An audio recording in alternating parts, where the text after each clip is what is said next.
My name's Aaron Day from MakeCrazyDays.org. This is my entry for Summer's Woodworking 2x4 Challenge 2015. If you'd like to see what I make, stick around. I hope you're game.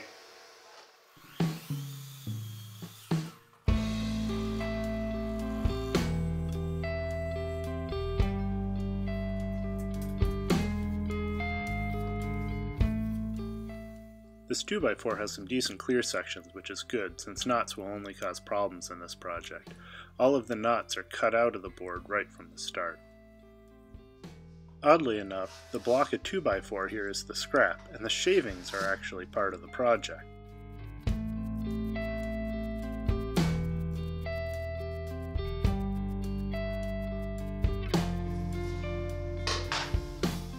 I ironed more shavings by 9 a.m. than most people do all day. It took me about 3 hours to iron the full bucket of shavings. The strips of shavings were laid out on wax paper with contact cement applied to one side with a small overlap between pieces. Then a top layer is added with contact cement. Another layer of wax paper and a heavy sheet of glass is laid on top. The project took about 7 sheets of shavings. And we'll need a meeple. This is the first time I have done anything on my new lathe.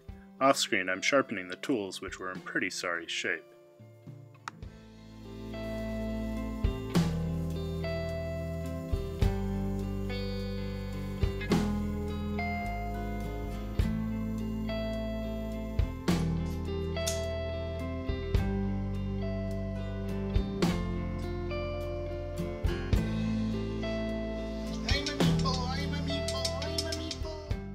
A 3/4 inch dowel is also necessary, so the scrap piece from which the shavings were taken is squared up and then turned round on the lathe.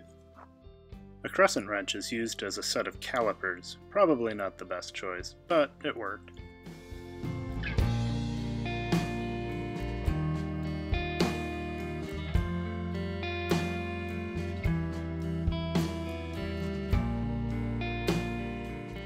The sheets of shavings were then sanded. A couple were rather fragile around the seams, but they held together sufficiently.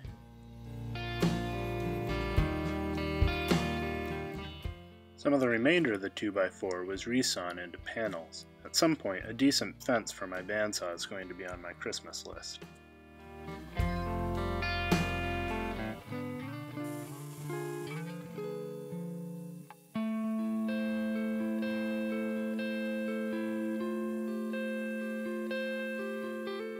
A couple of the panels themselves are cut up into smaller strips. The 3/4 inch dowel is removed from the lathe and the ends are sawn off. Then the dowel is placed in a hand screw clamp and little chips are taken from the end.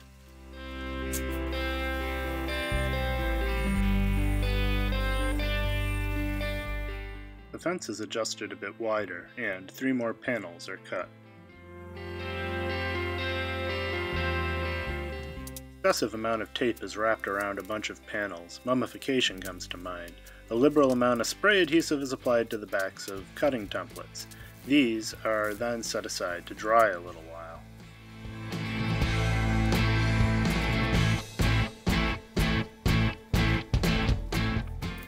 Yay, sanding!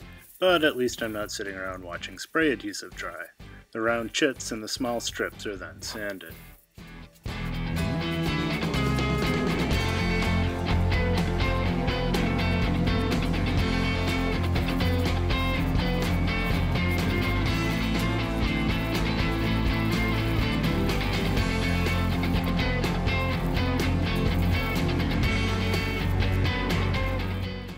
With the spray adhesive dry enough to not be floating, the hexagons are cut out of the taped up panels. Partway through, more tape is applied to keep the sandwich stacks from falling apart.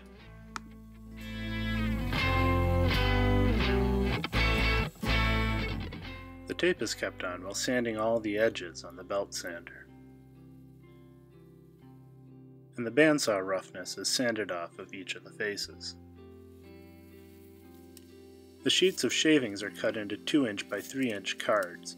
Only 120 are needed, so there are some extra with 140 cards total.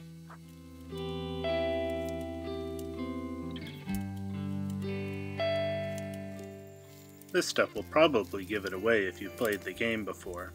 I'm transferring the laser printouts to the tiles and cards with lacquer thinner. The extra cards came in handy here as the thinner weakened the contact cement in a couple of the cards.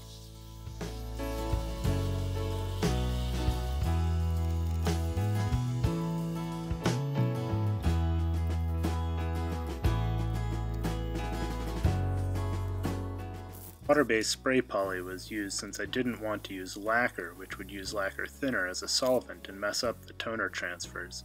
A couple of coats was sprayed on each side of the cards and tiles. This could be considered a limited tools project, if you consider using just about every tool in my shop limited. The rest of the components were cut out on the scroll saw, the ocean tiles, the cities, and the houses.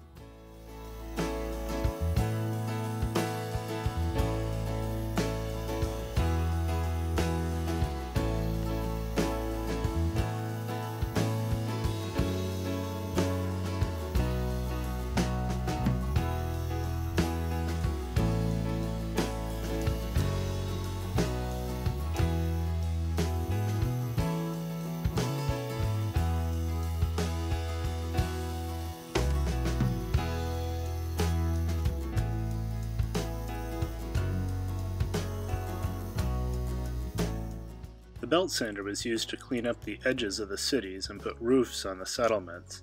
The faces of the ocean tiles were also cleaned up here.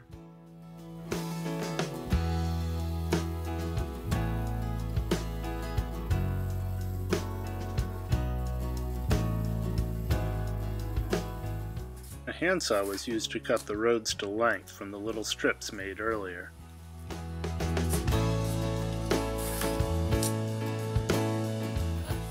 Using the same food coloring dye from the puzzle picture frame, I mixed up a batch a bit darker and dumped the pieces in, shook it up, blotted them with a paper towel, and laid them out to dry. I used a lighter mixture of blue for the ocean tiles.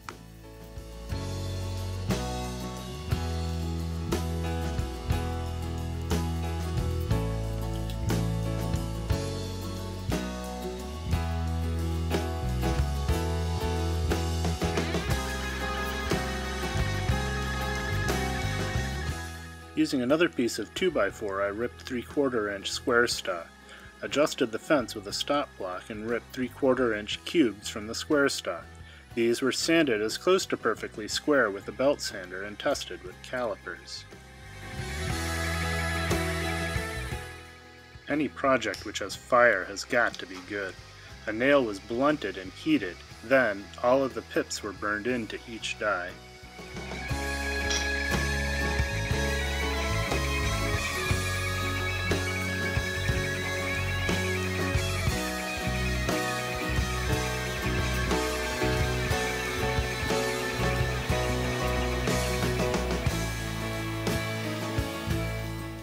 And finally, a couple coats of water-based poly in a can was applied to these otherwise finished components.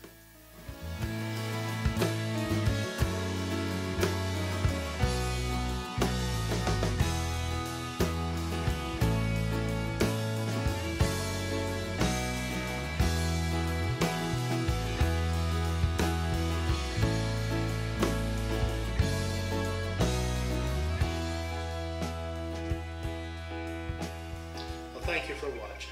As you can see, I built Settlers of Catan out of the 2x4. This is a fun game I used to play in college until my wife asked me to stop because I was evidently too manipulative when playing with her and my roommate at the time. I would like to thank Brian from Summers Woodworking for putting on the contest. I'll add a link below so you can see the playlist with the rest of the videos in it. I'd like to thank the sponsors for this event for being so gracious and adding some very wonderful prizes. I'd like to thank Steve Carmichael for not putting out a video early in the month, so I still can have some hope for a few more days. I would also like to thank my mom. Evidently, I didn't thank her in the Meeple video. If you enjoyed this video, give it a thumbs up and subscribe so you can see the other videos that I put out. And God bless.